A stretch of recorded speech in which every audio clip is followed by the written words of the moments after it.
স্পষ্ট উচ্চারণ আমরা করেছি দায়িত্ব নেওয়ার পরে, বাংলাদেশে কোনো রকমের মব কালচার আর থাকবে না। এই মব কালচারের ইস্যুটি একটা ডিফারেন্ট ডিবেট, আলাদা ডিবেট হতে পারত।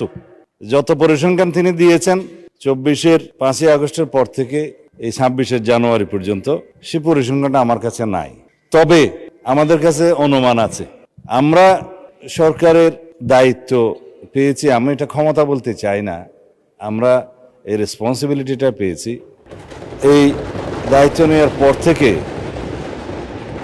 আজকে আমরা প্রায় 45 দিনও এখনো হয় নাই, 1.5 মাস হয় নাই। এর মধ্যে ঠিক মব নয়, মবের মতো, কারণ এখানে ডেফিনিশন আলাদা করতে হবে। কোনটা গাইবান্ধার পলাশবাড়িতে থানায় গিয়ে হামলা, সেটা কি মব হবে, নাকি কোনটা 21শে ফেব্রুয়ারিতে মাননীয় সদস্যের উপরে হামলা হয়েছে সেটা কি মব হবে, নাকি উত্তরা একটা বিজনেস সেন্টার, উত্তরা স্কোয়ার সম্ভবত নাম, সেখানে ঘেরাও করে দোকানপাট ভঙ্গ করেছে, সেটা কি মব হবে? সবকিছুকে মব বলা ঠিক হবে না।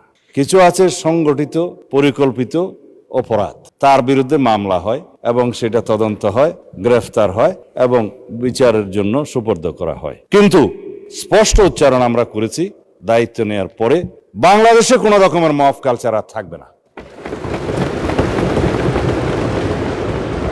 রাস্তাতে যে কোনো দাবি নিয়ে মহাসড়ক সড়ক অবরোধ করে দাবি আদায়ের যে প্রবণতা ইন্টারিম গভর্নমেন্টের সময় দেখা গিয়েছে, ক্ষেত্র বিশেষে সেই গভর্নমেন্টের দুর্বলতার কারণে ইন্সপায়ার্ড হয়েছে, সেটাকে আমরা আর কখনো অ্যালাউ করব না।